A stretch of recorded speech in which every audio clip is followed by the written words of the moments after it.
Good morning students.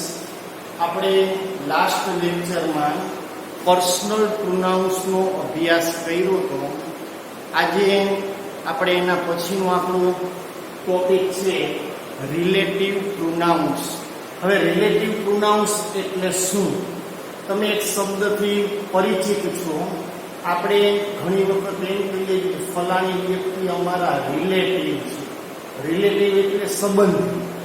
એ જ વસ્તુ અહીંયા છે રિલેટિવ પ્રોનાઉન્સ. પ્રોનાઉન એટલે સર્વનામ, સંબંધી સર્વનામ એટલે રિલેટિવ પ્રોનાઉન્સ. રિલેટિવ પ્રોનાઉન્સનો ઉપયોગ શું થાય? તો કે બે વાક્યને જોડવા માટે રિલેટિવ પ્રોનાઉન્સનો ઉપયોગ થાય. આપણે અહીંયા લખ્યું છે વાક્યને જોડવા માટે રિલેટિવ પ્રોનાઉન્સ એટલે સંબંધી સર્વનામનો ઉપયોગ થાય છે. હવે રિલેટિવ પ્રોનાઉન્સ છે 6 છે. એ દરેકનો એના અર્થ અને એની વિશેષતા પ્રમાણે એનો ઉપયોગ થાય છે. આપણે 6 વિગતવાર જોશું અને એની વિશેષતા પણ હું તમને સમજાવું છું. પહેલું છે હુ.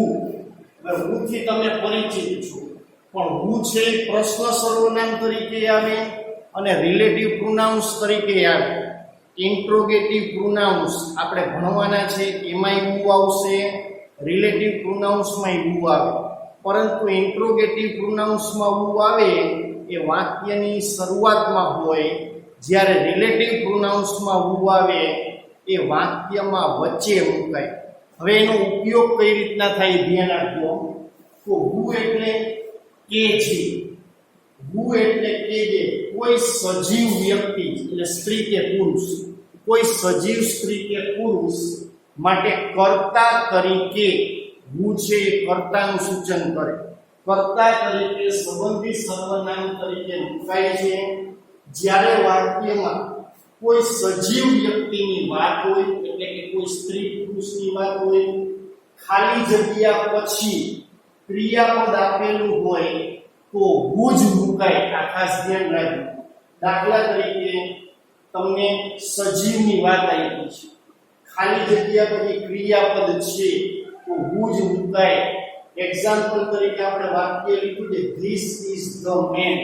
તો ધ મેન, મેન એટલે માણસ, માણસ સજીવ. ખાલી જગ્યા વોન એટલે જીતવું, એ ક્રિયાપદ છે.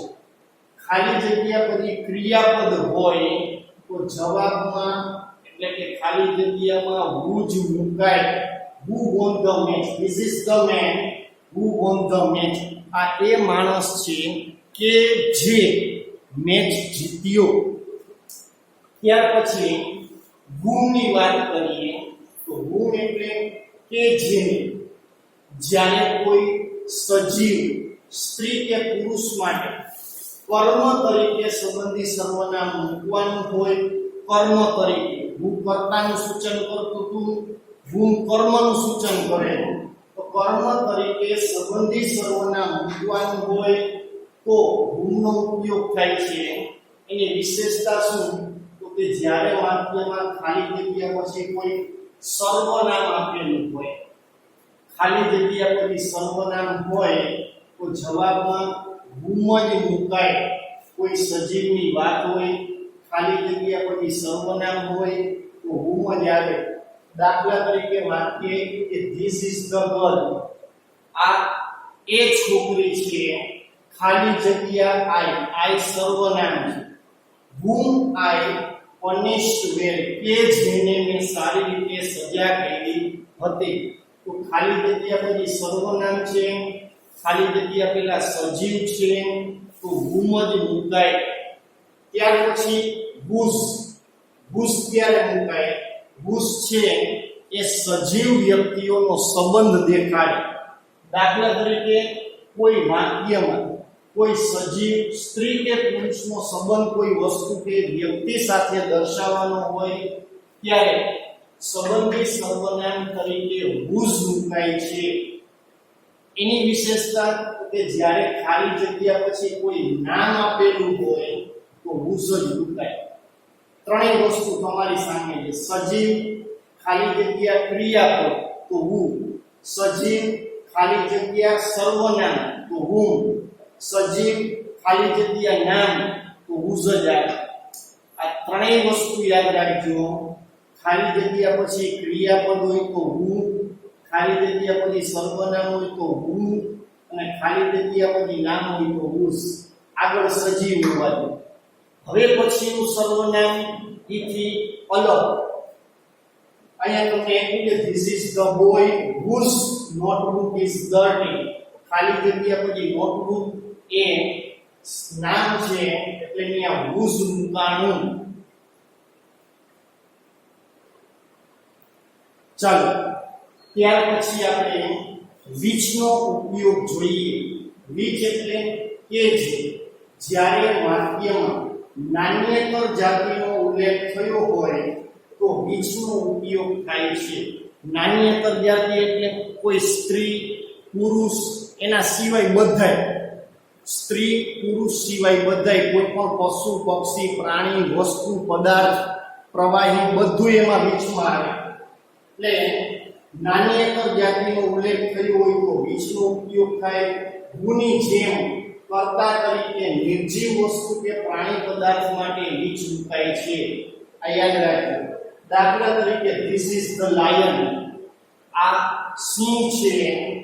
ખાલી જગ્યા સેવ ધ ચાઇલ્ડ. અહીંયા which આવ્યું કારણ કે ખાલી જગ્યા પહેલા લાયન છે, ખાલી જગ્યા પછી ક્રિયાપદ છે. અહીંયા which કર્તા તરીકે મુકાણું. નોંધ થઈ કે પસંદગી દર્શાવવા માટે સજીવ માટે પણ which મુકાય. which boy did it. અહીંયા which છે ઇન્ટ્રોગેટિવ પ્રોનાઉન્સ તરીકે મુકાય છે. યાદ રાખજો.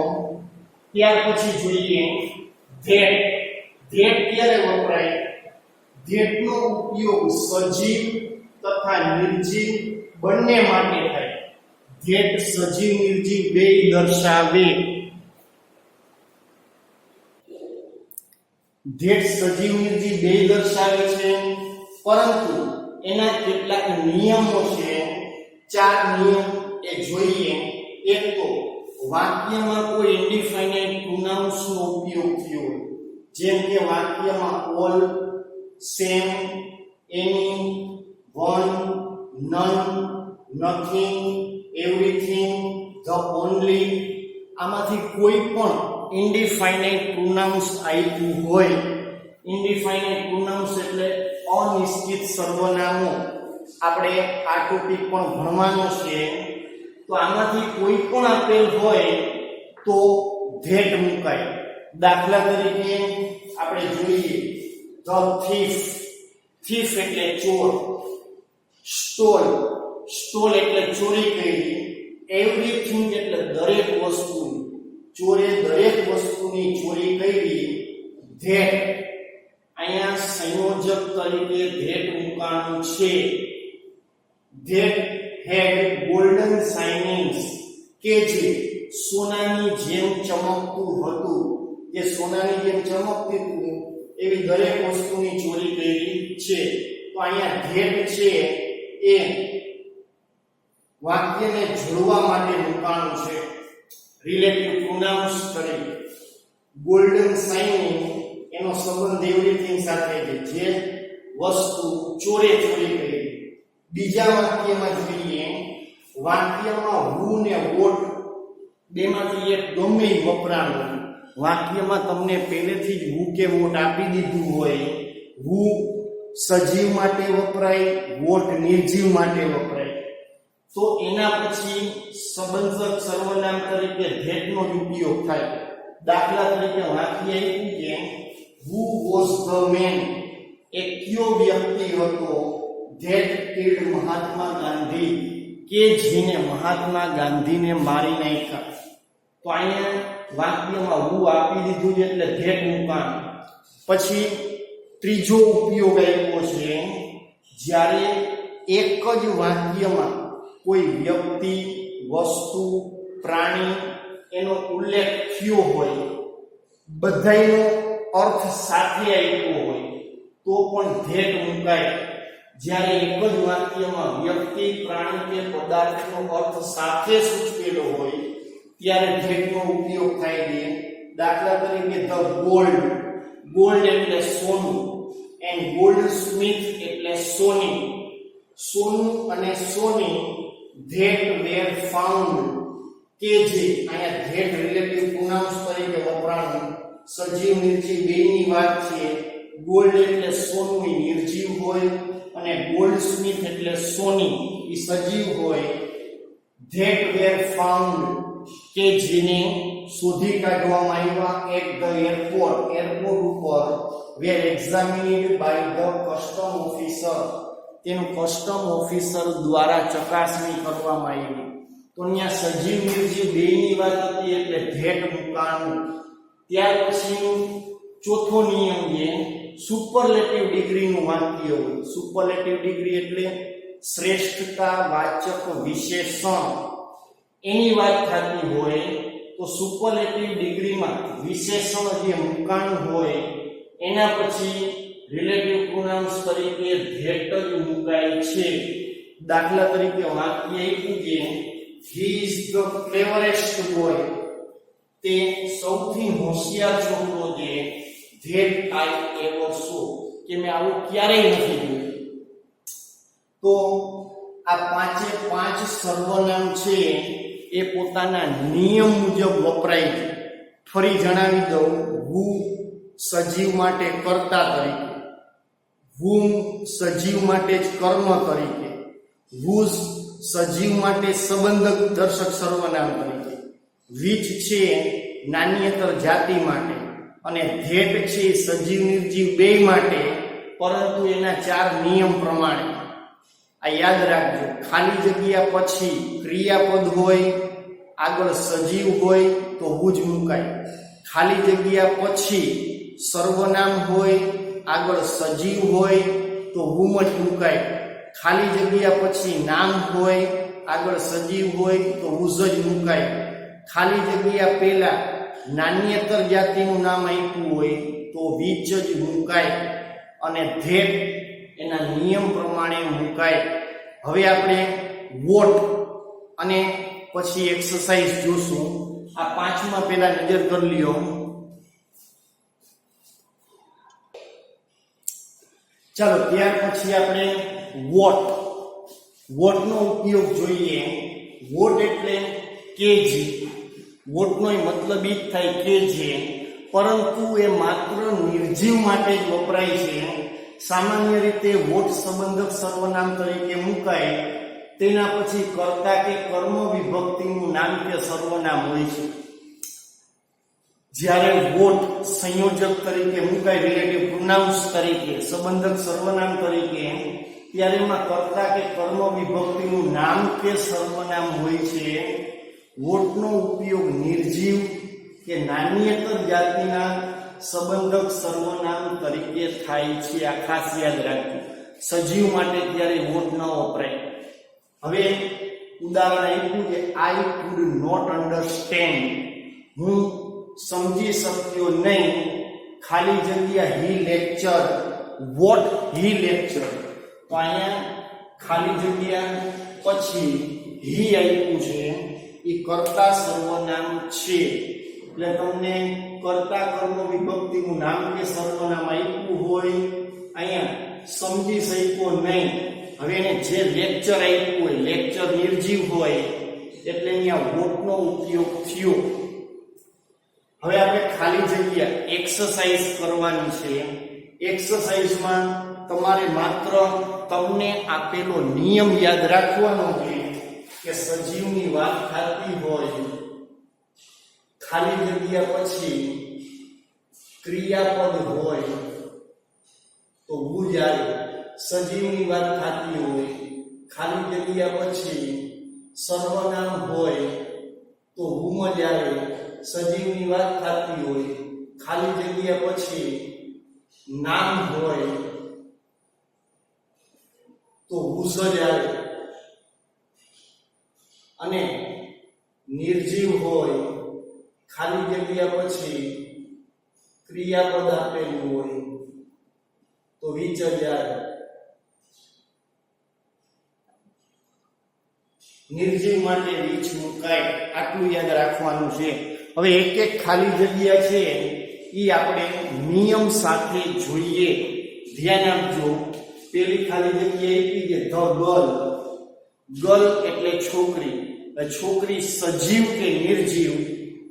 છોકરી સજીવ હોય તો સજીવ આવી ગયું. ખાલી જગ્યા યુ. હવે યુ છે એ શું છે તો કે સર્વનામ. ખાલી જગ્યા પછી સર્વનામ હોય તો whom જ આવે, એટલે આપણે whom લખ્યું. ધ ગર્લ છોકરી. whom you scolded was crying. છોકરી કે જેને તમે ખીજાણા તે રોવે છે. સ્કોલ્ડ એટલે ખીજાવું, ઠપકો આપવો. તો ખાલી જગ્યા પછી સર્વનામ છે એટલે જવાબમાં whom આવ્યું. બીજું વાક્ય આઈ ડોન્ટ નો. મને ખબર નથી. ખાલી જગ્યા બાઇસિકલ. બાઇસિકલ નિર્જીવ હોય, નામ છે. નામ છે તો whose આવે. ખાલી જગ્યા પછી નામ હોય તો whose આવે. આઈ don't no whose bicycle this is. કે આ કોની સાયકલ છે. ખાલી જગ્યા પછી નામ છે બાઇસિકલ એટલે whose આવ્યું. I don't know the man. The man સજીવ. ખાલી જગ્યા પછી હિટ ધ બોય. હિટ ક્રિયાપદ છે. હિટ એટલે ફટકારવું, તો ક્રિયાપદ છે એટલે who આવે. તો જવાબમાં આપણે who લખ્યું કે I don't know the man. હું એ માણસને નથી ઓળખતો. who hit the boy. કે જેને છોકરાને ફટકાર્યો.